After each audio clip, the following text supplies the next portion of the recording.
ഇന്ന് നമ്മൾ സംസാരിക്കാനായിട്ട് പോകുന്നത് എന്താണ് ഓഫ് സൈഡ് റൂൾ എന്തൊക്കെയാണ്.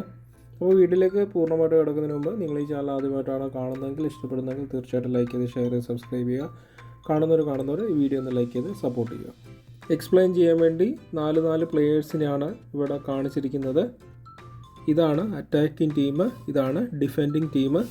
അപ്പോൾ റെഡ് അറ്റാക്ക് ചെയ്ത് ഈ ഓപ്പോസിറ്റ് ബ്ലൂ ടീമിൻ്റെ ആ ഒരു ഹാഫിലേക്ക് എത്തി. ഓഫ് സൈഡ് എപ്പോഴാണ് വിളിക്കുന്നതെന്ന് ചോദിച്ചു കഴിഞ്ഞാൽ ഡിഫെൻഡിങ് ടീമിൻ്റെ ഗോൾ കീപ്പറും ഡിഫെൻഡിങ് ടീമിൻ്റെ ലാസ്റ്റ് ബാക്കും ഇടയിലുള്ള ഗ്യാപ്പിൽ ഒരു പ്ലെയർ ഉണ്ടെങ്കിൽ അത് ഓഫ് സൈഡാണ്. നിങ്ങളിവിടെ ബോൾ ശ്രദ്ധിക്കുക. ബോൾ കിക്ക് ചെയ്യുന്നതിന്, അതായത് ഈ ബോൾ കൊടുക്കുന്നതിന് മുമ്പാണ് ഈ പ്ലെയർ ഇവിടെ ഇടയിൽ വന്നിരിക്കുന്നത്. ഗോൾ കീപ്പറിൻ്റെയും ഈ ബ്ലൂ ടീഷർട്ടിരുന്ന പ്ലെയറിനെ ഇടയ്ക്ക് വന്നിരിക്കുന്നത്. അതുകൊണ്ട് അത് കൃത്യമായിട്ട് ഓഫ് സൈഡാണ്. വളരെ സിമ്പിളാണ്. അതായത് ഗോൾ കീപ്പറിൻ്റെയും ലാസ്റ്റ് ബാക്കിൻ്റെയും ഇടയിൽ ഓപ്പോസിറ്റ് ടീമിൻ്റെ പ്ലെയർ വരാൻ പാടില്ല. ഈ ഒരു ഇമാജിനറി ലൈൻ ഇവിടെ ഡ്രോ ചെയ്തതിന് ശേഷം അതിന് ഇടയ്ക്ക് വന്നിരിക്കുന്ന പ്ലെയർ ആരാന്ന് നോക്കും. അപ്പോൾ അത് കൃത്യമായിട്ട് ഓഫ് സൈഡ് ആണ്. ഇനി ബോൾ ഇങ്ങനെ ഫ്ലൈ ചെയ്ത് വരുവാണെന്ന് വിചാരിക്കും. ഫ്ലൈ ചെയ്യുന്ന ടൈം കൊണ്ടാണ് പുള്ളി ഇവിടെ നിന്ന് ഈ ലൈൻ ക്രോസ് ചെയ്യുവാണെങ്കിൽ അത് ഓഫ് സൈഡ് അല്ല. രണ്ടാമത്തെ കണ്ടീഷൻ എന്താണെന്ന് ചോദിച്ചു കഴിഞ്ഞാൽ ബോൾ തന്നെ ഓഫ് സൈഡ് ആവും. ഈ പ്ലെയർ ഈ ബോൾ ഇങ്ങനെ അടിച്ചു എന്ന് വിചാരിക്കാം. ഓക്കെ, ഈ ബോളിനെ പുറകിൽ, അപ്പോൾ ബോൾ ഇറ്റ്സെൽഫ്, അതായത് ഈ ലാസ്റ്റ് ഗോളിയും ഈ ലാസ്റ്റ് ബ്ലൂ പ്ലെയറും ഇതാണല്ലോ പ്ലെയർ, അതിൻ്റെ ഇടയ്ക്ക് ബോളാണിപ്പം ഓഫ് സൈഡ്. മനസ്സിലായെന്ന് വിചാരിക്കുന്നു. ബോളാണ് ഓഫ് സൈഡ്. അതായത് ഇതിനിടയ്ക്ക് ഈ രണ്ട് പ്ലെയർ ഇവിടെ ഇല്ലെന്ന് വിചാരിക്കുക. ബോളാണ് ഓഫ് സൈഡ്. റെഡ് ഇട്ട പ്ലെയേഴ്സിന് ഈ ബോളിൽ നിൻ്റെ പുറകിൽ നിന്ന് മാത്രമേ ആക്സസ് ചെയ്യാനായിട്ട് പറ്റത്തുള്ളൂ. ഈ ബോൾ ഇവിടെ നിൽക്കുകയെന്ന് വിചാരിച്ചോ.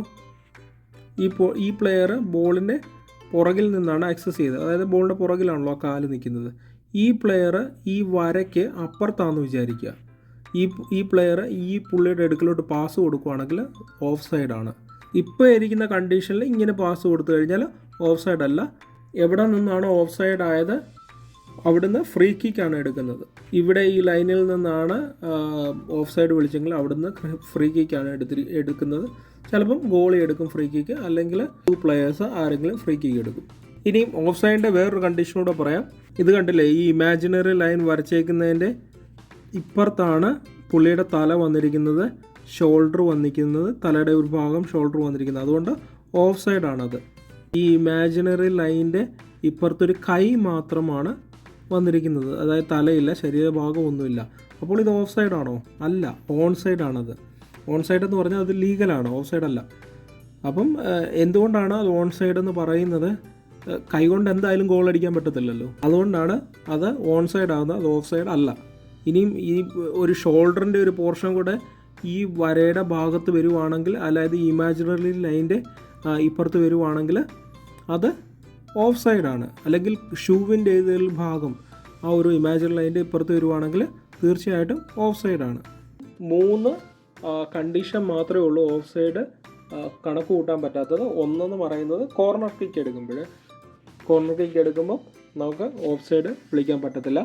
അതുപോലെ ത്രോ ബോൾ ചെയ്യുമ്പോൾ, അതുപോലെ ഗോൾ കിക്ക് ചെയ്യുമ്പോൾ, ഈ 3 കണ്ടീഷനിലും ഓഫ് സൈഡ് വരത്തില്ല. അപ്പോൾ ഇത്രയുള്ള വീഡിയോയെക്കുറിച്ച് മറ്റൊരു അറിവുമായി നല്ലൊരു വീഡിയോയുമായി നിങ്ങളുടെ മുമ്പിൽ വരുന്നവരെ തൽക്കാലത്തേന് ഇവിടെ പറയുന്നു. Good bye.